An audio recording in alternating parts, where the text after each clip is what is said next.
You've been told Horus was a prince, a hero, the golden falcon born to restore balance after tragedy.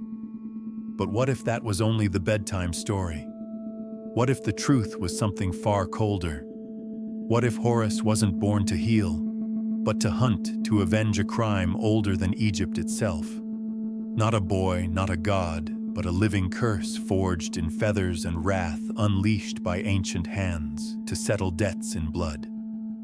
Because if Horus was designed for revenge, then every myth is a cover story, every temple a crime scene, and every eye of Horus a warning.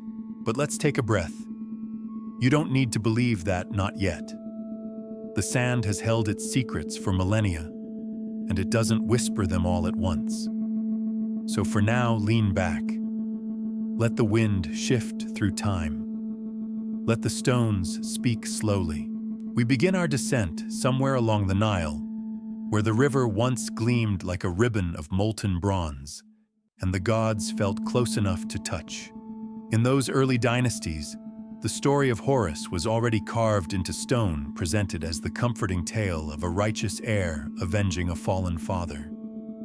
But when you read those carvings slowly, when you linger on the strange phrasing and the obsessive focus on punishment, something colder stirs beneath the familiar surface. The boy raised in secret feels less like a miracle and more like a weapon quietly sharpened.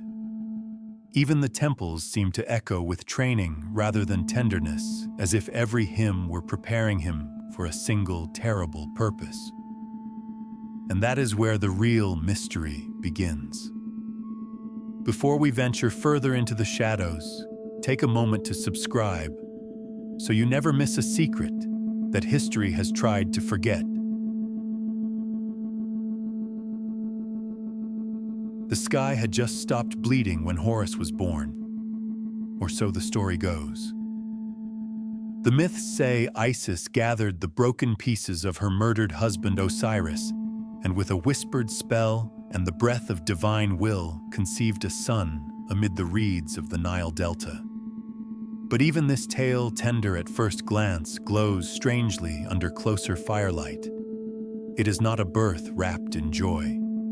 It is a birth wrapped in grief, urgency, and hiding. Isis doesn't cradle her child in celebration. She flees, vanishes into the marshes. Because Horus wasn't born to inherit a kingdom. He was born into a war zone. In the cosmology of ancient Egypt, the murder of Osiris by his jealous brother Set didn't just cause a family feud, it tore open the cosmic balance, the Ma'at. But if you watch how the story unfolds, you'll see something strange. Isis doesn't mourn Osiris publicly. She doesn't gather the gods to plead for justice. She operates in secret, piecing her husband together like a forensic priestess.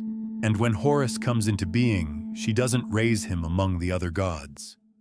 She raises him in exile with a single goal: not to understand the world, but to reclaim it. Here lies one of the oldest fragments in Egyptian theology, the Horus on the marsh motif.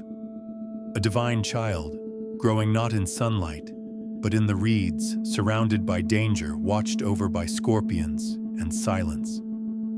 Some versions say the goddess Selket sent her venomous guardians to protect him, while others say demons of Set constantly tried to slither into his cradle.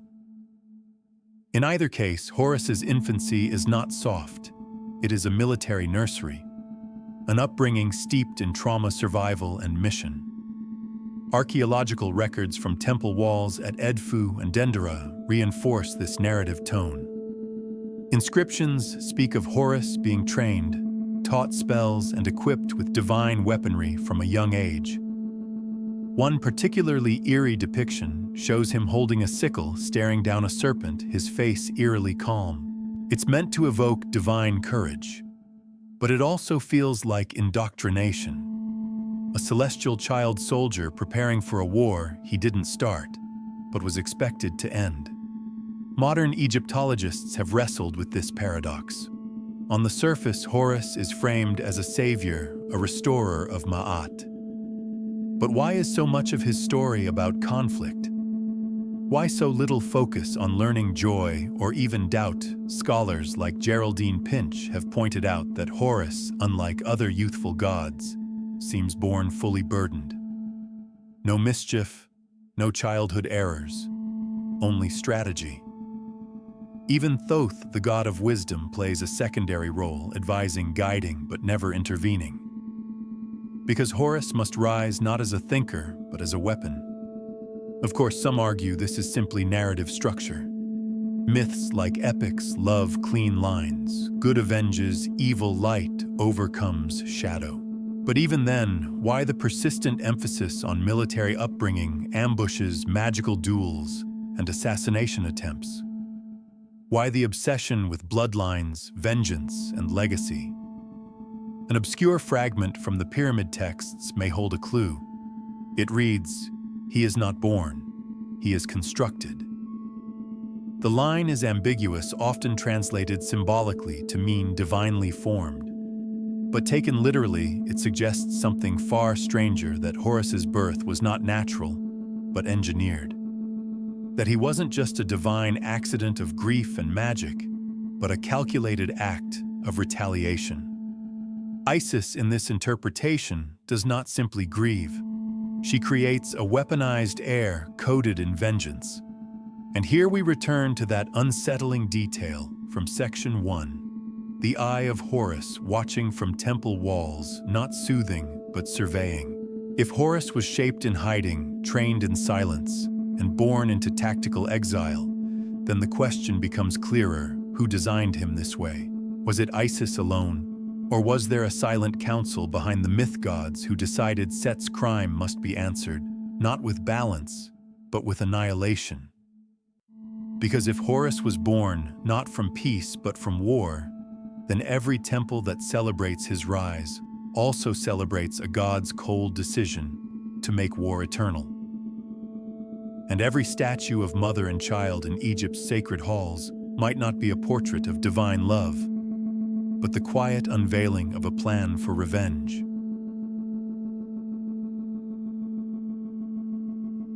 There is a moment in the myth where all pretense of honor dissolves.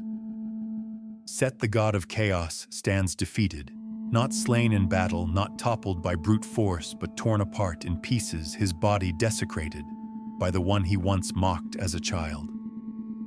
The myth often glosses over this with poetic turns. Set is dismembered, made to suffer, cast down. But when you follow the hieroglyphic details and late ritual texts more closely, a sharper image emerges, one not of justice served, but of vengeance prolonged. According to various New Kingdom sources, including temple inscriptions at Kom Ombo and Esna, Horus didn't simply defeat Set. He captured him, bound him. And over an extended period, whether symbolic or literal, he subjected his uncle to a series of degradations. One particularly disturbing spell in the Book of the Dead speaks of cutting the sinews of the enemy, a phrase scholars believe refers to ritual mutilation. The enemy, in this case, always unnamed. But the eye of Horus gleams on the same page. In the most famous versions, Horus tears out Set's testicles. The polite academic version tells us this symbolizes castration of chaos, an allegory of order triumphing over primal disorder. But even allegory, when soaked in, that much blood starts to feel uncomfortable. Why does a god of kingship need to prove himself through prolonged torment? Why not kill? Why the obsession with humiliation? And it wasn't just the body. Some accounts describe Set being paraded, mocked before other deities. In one lesser-known papyrus buried for centuries in the storage vaults of the Louvre, Set is described as being led with rope through the halls of Maat, as Horus struck his mouth to silence the lies. Is this mythology, or is it memory, a ritual reenactment passed down through temples, reflecting an ancient crime too dark to name? One cannot help but remember how Set's own crime, the murder of Osiris, was swift. Brutal, yes, but quick. Horus's revenge seems more deliberate, more procedural.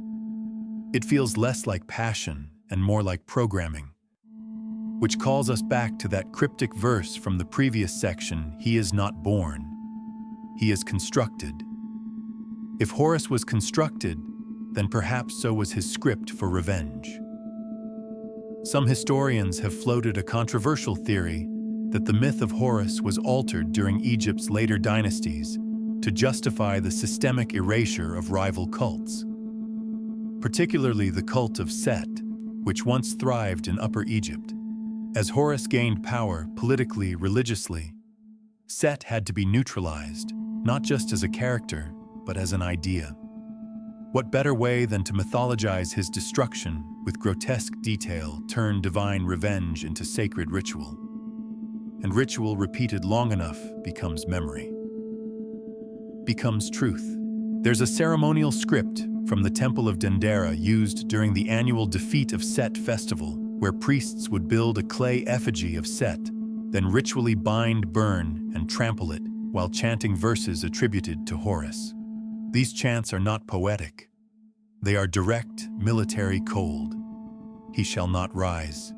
He shall not see. He shall not speak. They echo the psychological language of silencing, permanent erasure, not rehabilitation. And yet some voices within Egyptology still resist this interpretation. They argue these are symbolic dramas, cathartic enactments of the eternal struggle between chaos and order. But that doesn't explain the sheer weight of brutality. Nor does it explain the frequency with which Set is portrayed not as an opponent, but as prey. Even the positioning of temples reflects this imbalance. Horus's sacred sites, Edfu Bedet, are massive dominant structures carved with scenes of triumph. Set's former strongholds reduced, forgotten, or worse, repurposed. It's as if the land itself was redesigned to erase him, a punishment that outlived the god it targeted. There's an open question scholars still argue over. Was the rivalry between Horus and Set originally balanced, or was it always meant to end with domination? Some early texts, particularly from the Pyramid Age, suggest Set was once a necessary counterpart, guardian of Ra's boat, at night defeater of the serpent Apophis, a protector, not a villain. But that version faded as Horus's myth grew sharper, more vengeful. And so we return to the crime scene, this time not of Osiris's death, but of Set's humiliation. It is not only the enemy who is disfigured here. The myth itself bends under the weight of its own cruelty. And you, following the trail of feathers and blood, are left with a new possibility that divine justice in the hands of the wrong god begins to look very much like torture.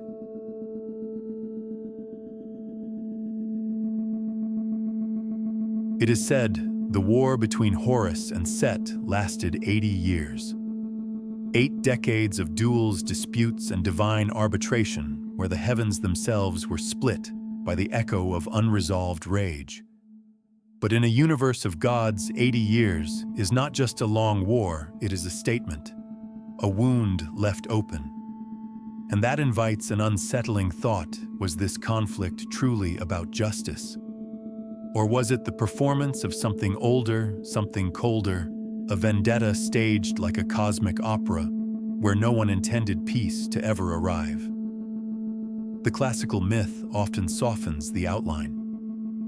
Horus and Set compete before the gods to determine who should inherit the throne of Osiris. The competitions vary: boat races, transformations, trials of strength and cleverness.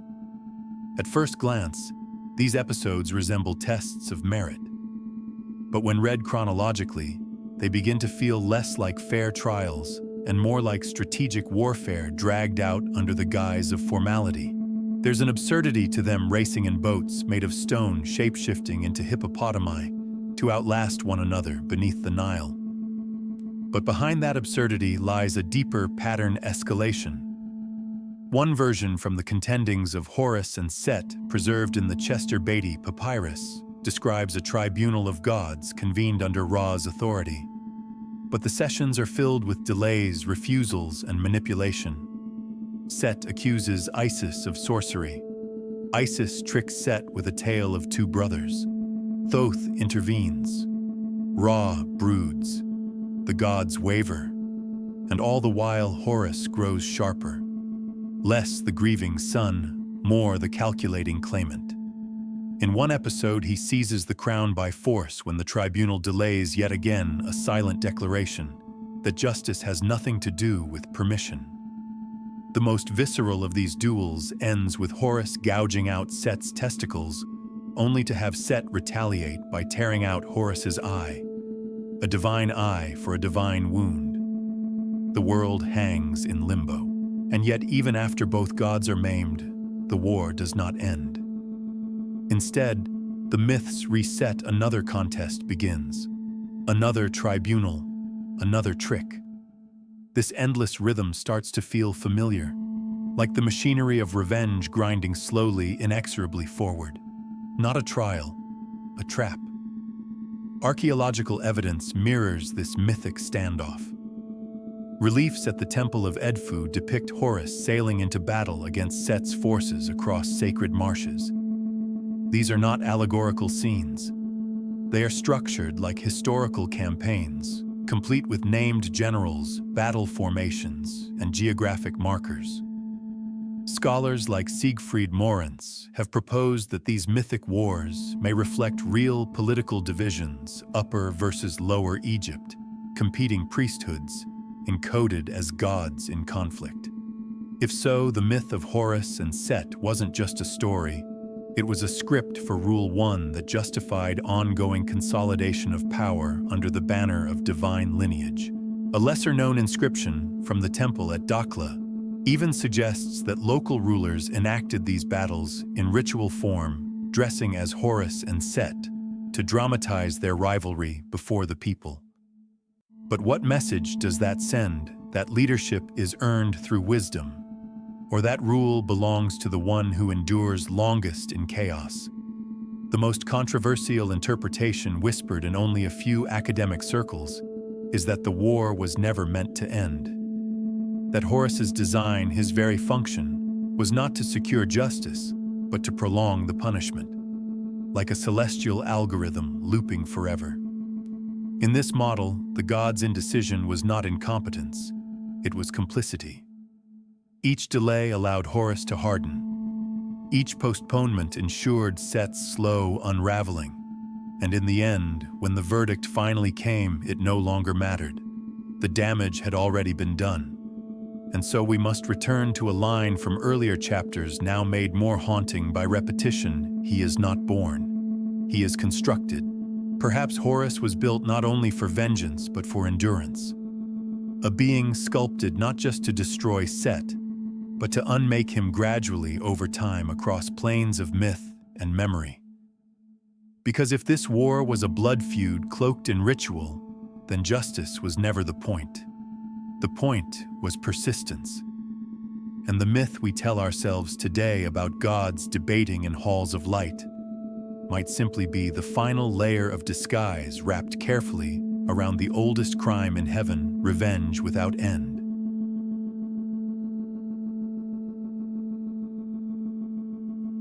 There's a moment in every museum tour when the eye of Horus comes up. The guide smiles. The crowd leans in. This, they say, was a symbol of healing, of protection, of balance. The eye gleams softly under glass, its curve elegant, its meaning comforting. But perhaps, just perhaps, those stories are only surface tension. Because what if the eye of Horus was never meant to protect, but to punish? To understand the eye, we must first remember how it was lost. In the war with Set, Horus's eye was torn out in combat. Some versions say it was gouged, others that it was shattered. Either way, it was taken. And then later restored, not by Horus himself, but by Thoth, the ibis-headed god of wisdom. Already that's unusual. Divine organs don't normally regenerate through bureaucratic intervention. They regrow. They reassert.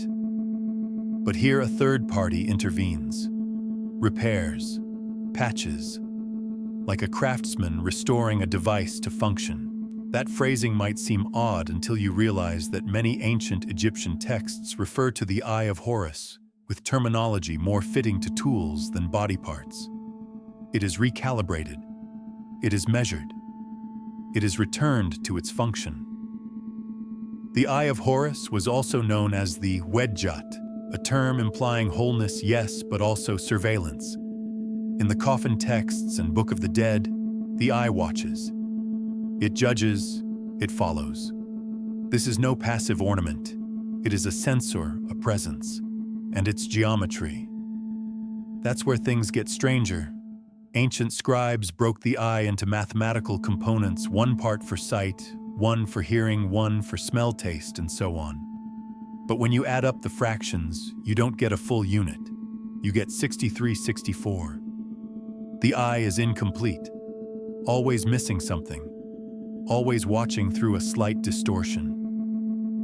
This peculiar detail has fascinated researchers for decades. Was it a quirk, a symbolic imperfection, or was it an intentional suggestion that even after restoration, the eye remained something altered, an ancient device barely restrained? One inscription from Edfu Temple refers to the eye as the flame that goes before him. Not a metaphor, a flame, a burning entity that precedes Horus into battle. Later texts, particularly from the Ptolemaic period, depict the eye not on his face but hovering, separate, sentient. There are spells in which the eye is invoked to strike down enemies, to burn the heart of the unclean. That's not healing. That's weaponization. Of course, popular history prefers the softer angle. The Eye of Horus is a best-selling necklace, a protective tattoo, a charm for travelers. But if you ask modern Egyptologists, especially those who work with the more obscure liturgical texts, they'll tell you that the eye was feared as much as it was worshipped. In some cases, priests refused to invoke it directly. Instead, they chanted euphemisms, as if summoning the eye too precisely might activate it. That feels less like prayer and more like a launch code. And that brings us to a curious question. If Horus was designed, engineered, as we've explored in earlier chapters, then was the eye a part of that divine system? A sort of embedded tool, a lens for vengeance? There's one hypothesis rarely mentioned in mainstream discussions, that the eye was not an afterthought of the myth, but the core of it. That Horus's war was fought not just with fists and blades, but with the eye itself, an instrument that could target, destroy, and erase. It's worth remembering that Set feared the eye, not just the god, the eye. In several hymns, he begs for it to be withheld. In one, he cries, "Let it not see me." And in another, perhaps most telling, he says, "Its light burns through shadow, and I am shadow." That's not language used to describe healing.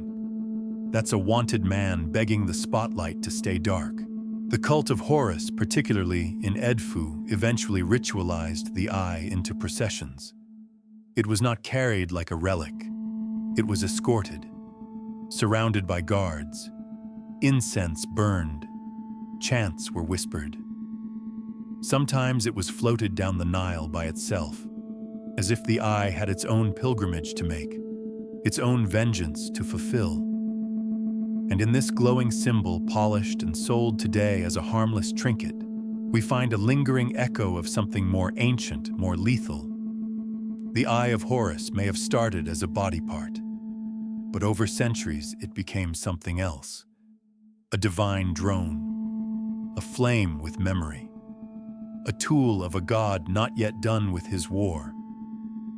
So perhaps the next time you see it on a necklace, you might wonder not what it protects you from, but what it's still hunting. By the time Horus and Set stood before the great divine tribunal, the land of Egypt, both mythic and real, was already trembling. This was no mortal courtroom. The gods themselves presided. Ra, ancient and sun-worn, seated high above the others. Thoth, scribe and voice of balance with ink-stained hands ready to record judgment. Isis, mother of the heir. Nephthys, sister of the condemned. And in the center, two enemies. Not merely gods, but symbols. Not simply petitioners, but echoes of dynastic trauma.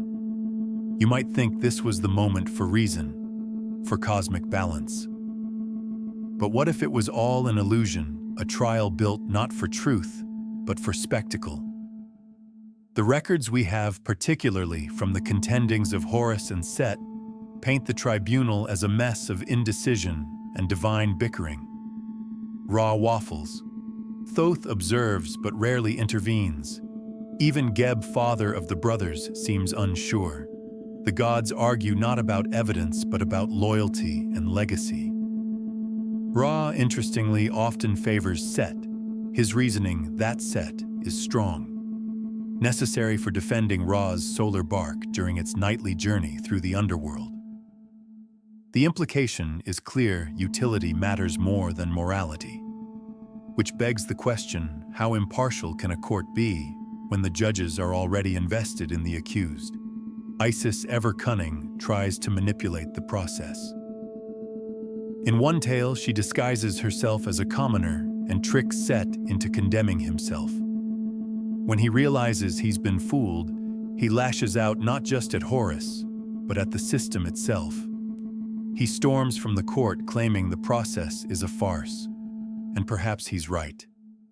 After all, the gods seem unable or unwilling to make a decision. Decades pass. New trials begin. Old wounds reopen. This is not jurisprudence. This is a theater. There's a peculiar passage from a temple text in Philae that references the 9 who sit in judgment, a council of gods who oversee the fate of divine quarrels. But even in that text, their authority seems weak. They saw but did not speak, it says. They listened but did not decide. It's as if the system was never designed to produce a verdict, only to delay one. And then there's the moment where Horus, furious at yet another postponement, seizes the crown by force. He storms the tribunal and takes what was denied him. Ra protests, but only mildly. Thoth records it. The gods murmur and then move on. The crown remains on Horus's head, a quiet surrender to inevitability, or perhaps complicity. This isn't the only time the gods yield in strange ways. After Set is captured and brought to the court, bound, humiliated, Ra still refuses to rule. Only after Isis weeps, curses, and threatens to plunge the world into chaos does Ra finally relent. But even then, he does not proclaim Horus the rightful heir with enthusiasm. The declaration is lukewarm, formal, as if the sentence had been decided long ago, and the court simply waited for the right amount of suffering to pass. Some scholars argue that this entire tribunal myth is a metaphor for political transition in early dynastic Egypt, a way to justify the shift from divided rule to centralized monarchy.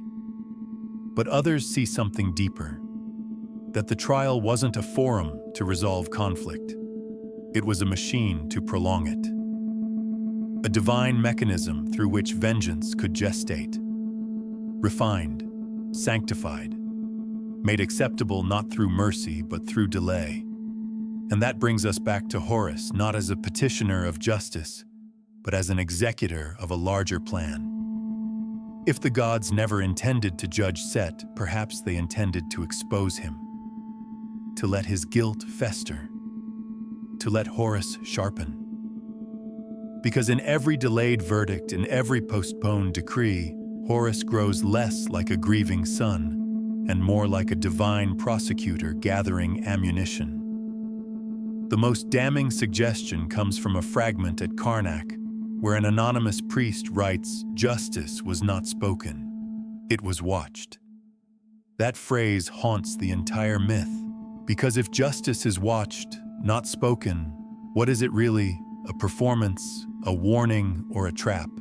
And now, thinking back to the eye, what if it wasn't just a weapon, but a witness watching Set fumble rage and beg for mercy, watching the gods squirm in their indecision, watching as the sentence was never truly handed down because it had already begun.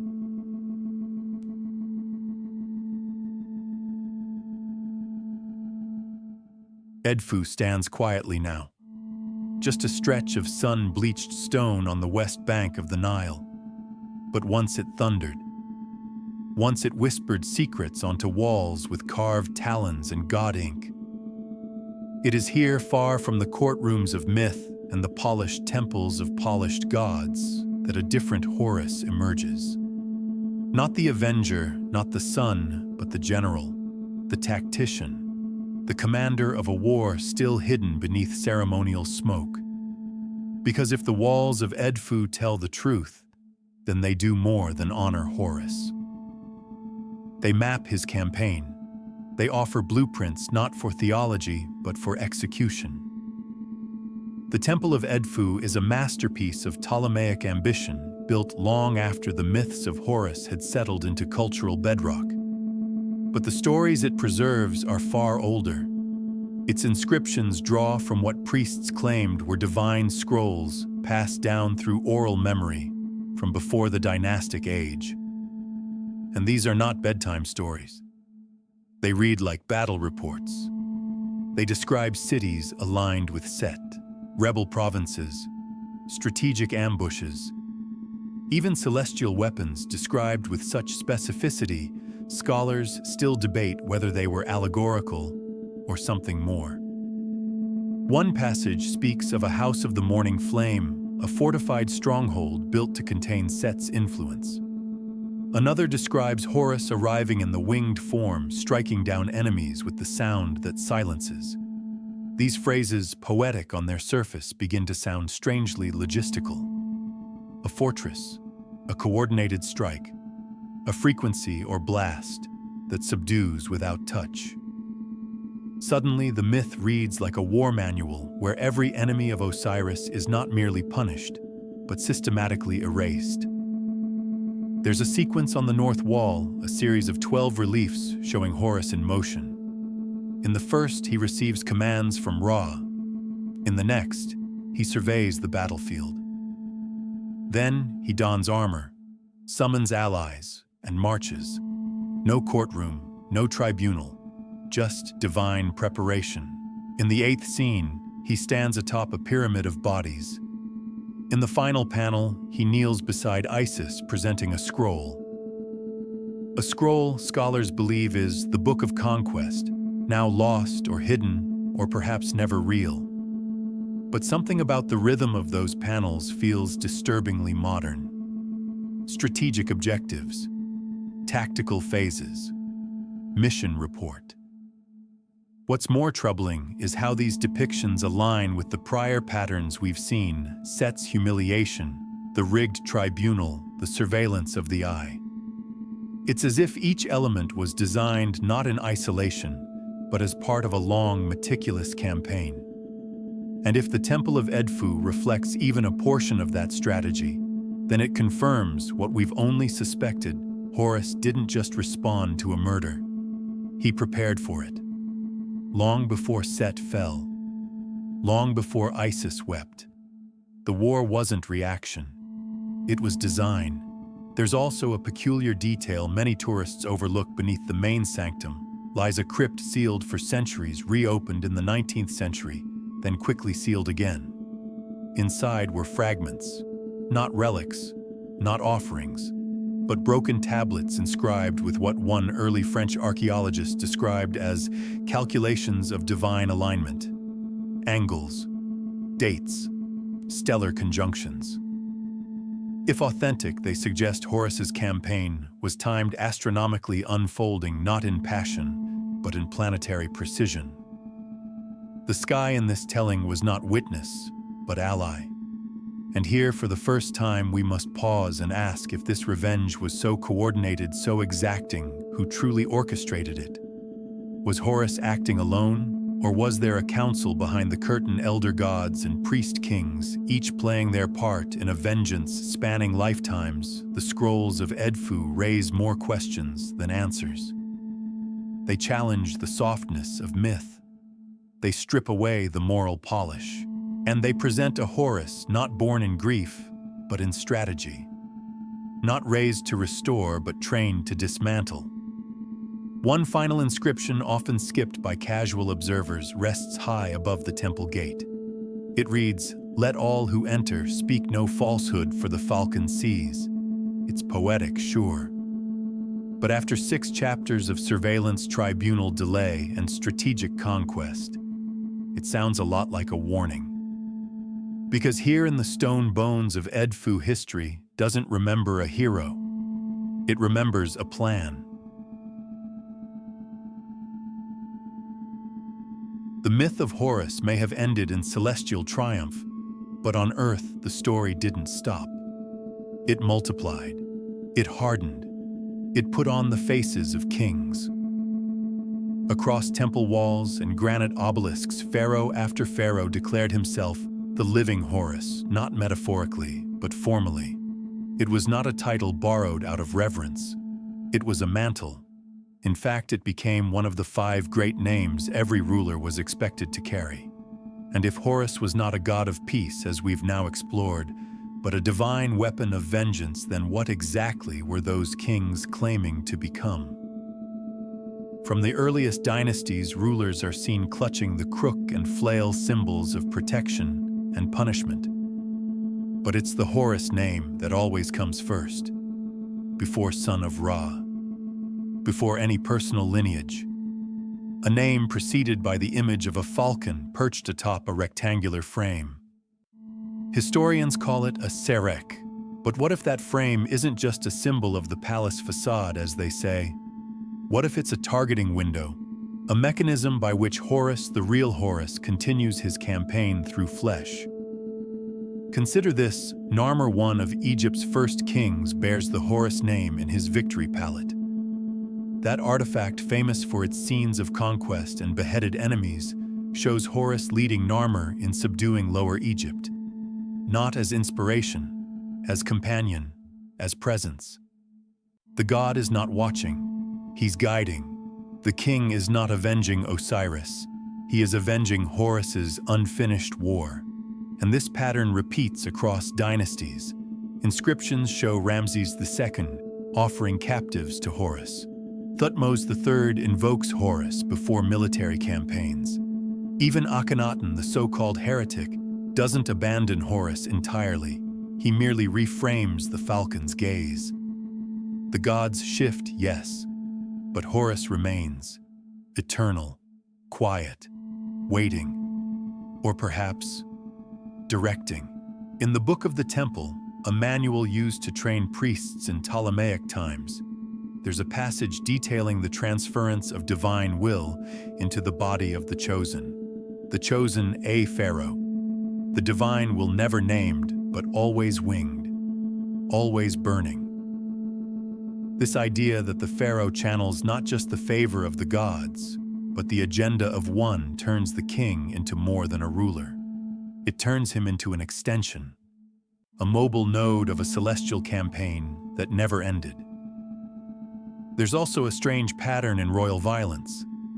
Pharaohs who aligned closely with the Horus identity often enacted large-scale temple purges, iconoclasm, or military invasions.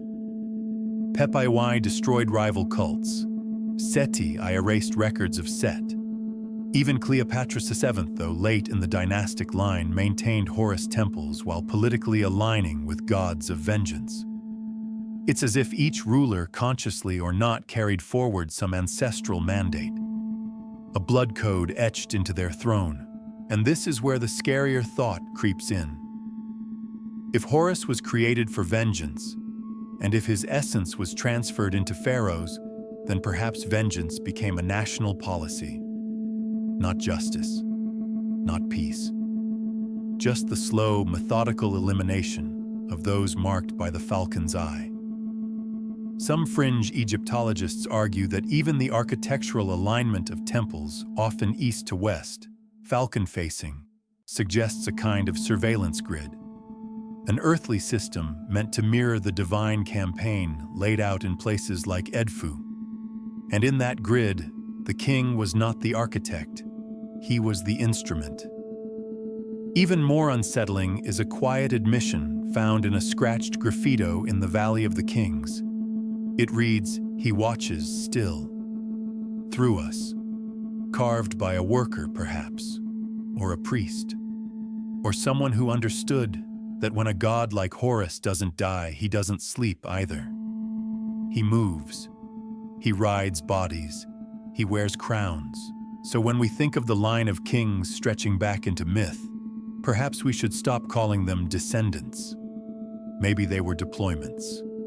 And the war Horus began, the vengeance he was built for, was never meant to be brief. It was meant to be generational, eternal, and most terrifying of all, still active.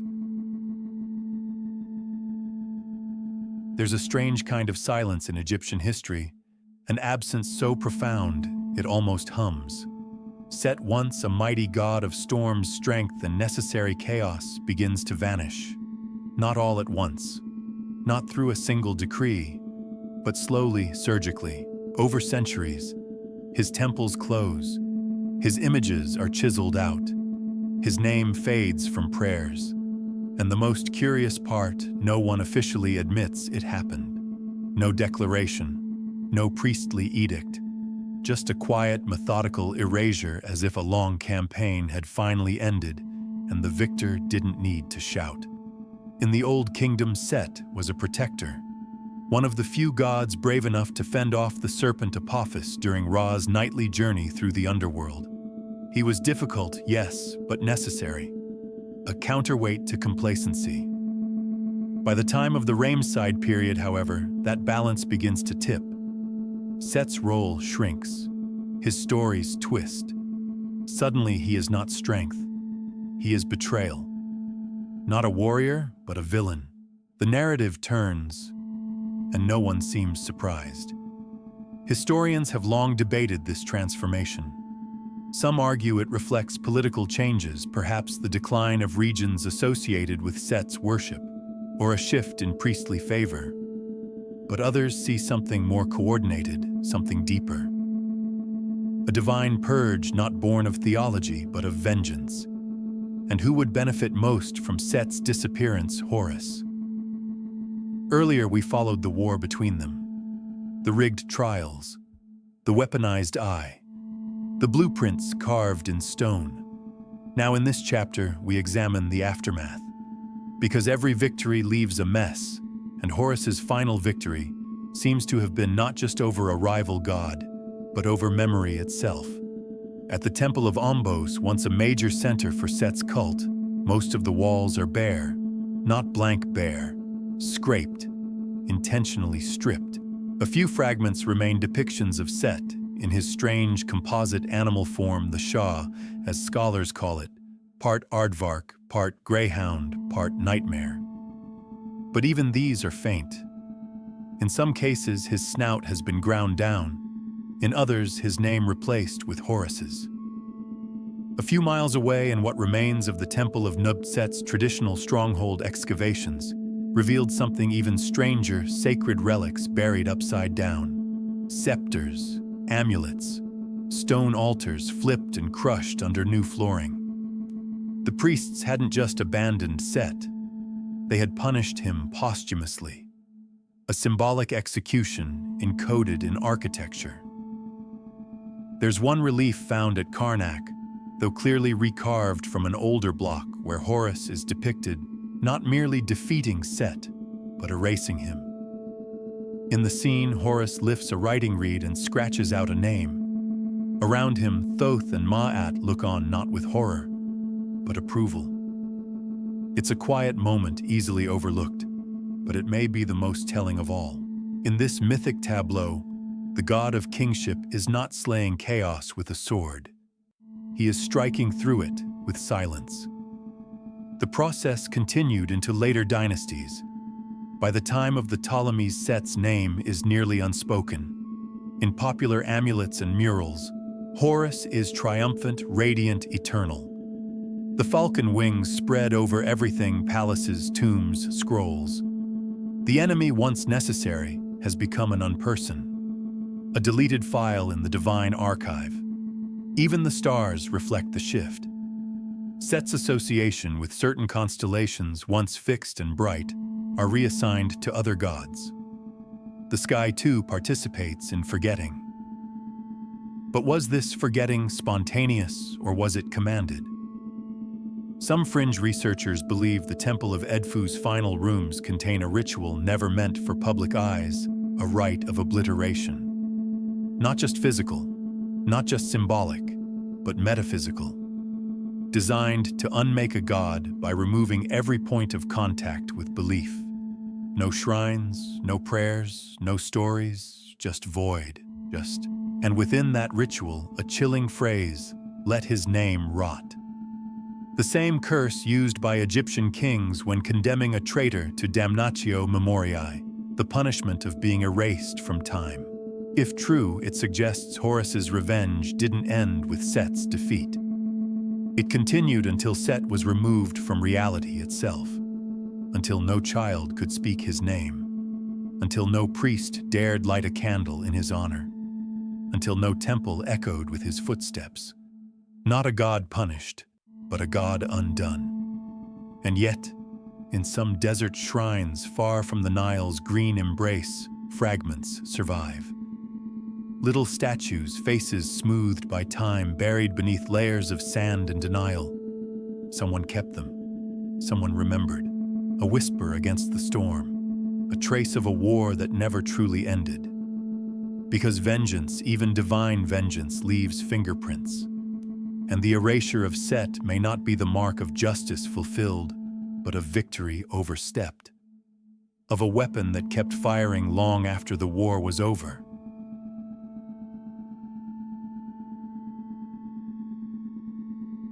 And so we arrive at the stillness after the storm. Horus sits on the throne.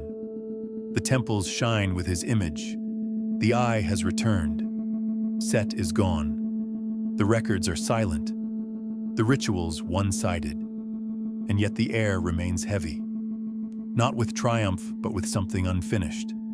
Something unnatural in its completion. Because this wasn't just the restoration of balance. It was the conclusion of a campaign, the execution of a godly blueprint. And if you followed the footprints through myth, stone, and silence, one conclusion begins to rise like heat from the desert. Horus wasn't a god who avenged. He was a weapon that fulfilled its function. Everything we've traced, his strange birth in exile, the dismemberment of Set, the absurd length of the tribunal, the tactical instructions carved in Edfu, the human kings bearing his face, and the quiet, methodical erasure of his rival, none of it points to chance. None of it whispers peace. It sings a song of design, slow, calculated, divine engineering, not from a lab, but from the hearts of gods too wounded to forgive. The story always told us Horus was the answer. But what if he was the enforcement? What if Isis, broken and brilliant, didn't plead for justice but summoned judgment?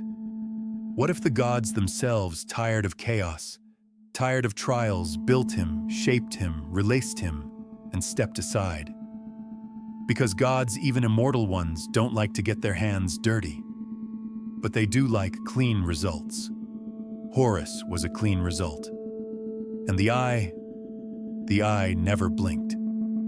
Today, the myth survives in jewelry and museums, in bedtime tales of falcons and fathers. But behind the symbols, there is still that hum. The echo of a campaign too precise to be coincidence. A falcon that never truly stopped circling. A gaze that never dimmed. You may not see it when you close your eyes tonight. But perhaps, just perhaps, it sees you. So now, let the sand settle. Let the war fade. The falcon has flown, and the gods are quiet again. No more trials. No more sharp feathers or judgment carved in stone. Only the hush of centuries, soft as dust. The Nile moves slowly through the darkness. Temples crumble quietly beneath moonlight. Statues sleep with their faces worn smooth. And even Horus, somewhere beyond the stars, closes his eye. Because stories end. Even the sharp ones. Even the ones built for vengeance. And when they do, there is only silence. Warm, ancient, unbroken silence. The kind that holds you. The kind that waits until you're ready. So rest now. The gods have finished their war. The sand remembers, so you don't have to. Good night, and may history whisper gently in your dreams.